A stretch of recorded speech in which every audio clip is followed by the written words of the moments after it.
Anxiety attacks are sometimes interpreted by society at large, but also by their confused, guilty or shamed sufferers, as an illness close to madness, the result of a mysteriously chemically based flaw in the brain that severs us from the reality of normality.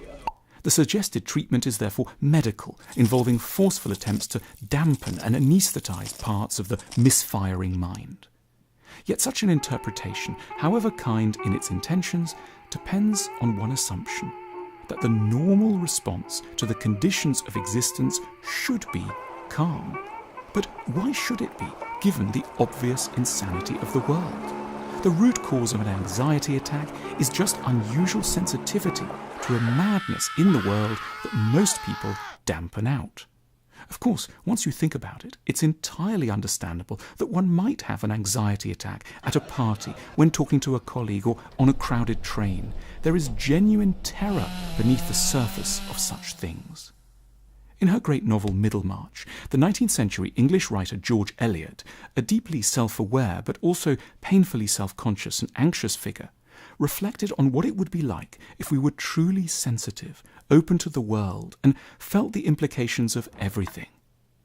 If we had a keen vision and feeling of all ordinary life, it would be like hearing the grass grow and the squirrel's heart beat, and we should die of that roar which lies on the other side of silence.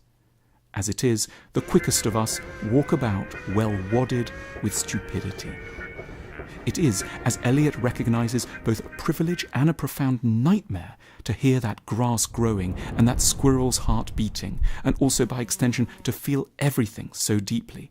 We might well, as she sometimes did, long for a little more well-wadded stupidity to block it all out.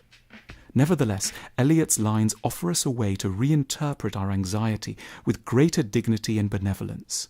Our anxiety attacks emerge from a dose of clarity that is currently too powerful for us to cope with, but isn't, for that matter, wrong.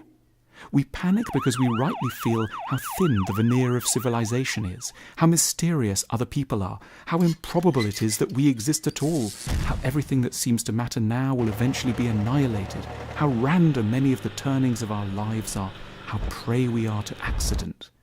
Anxiety is simply insight that we haven't yet found a productive use for, that hasn't yet made its way into art or philosophy.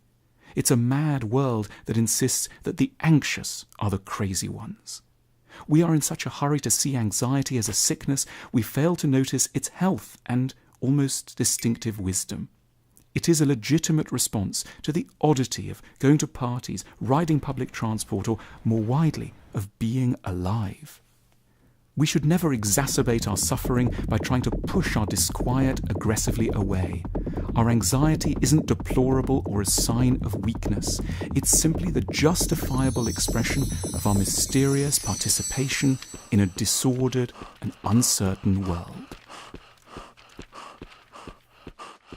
We publish new, thought-provoking films every week.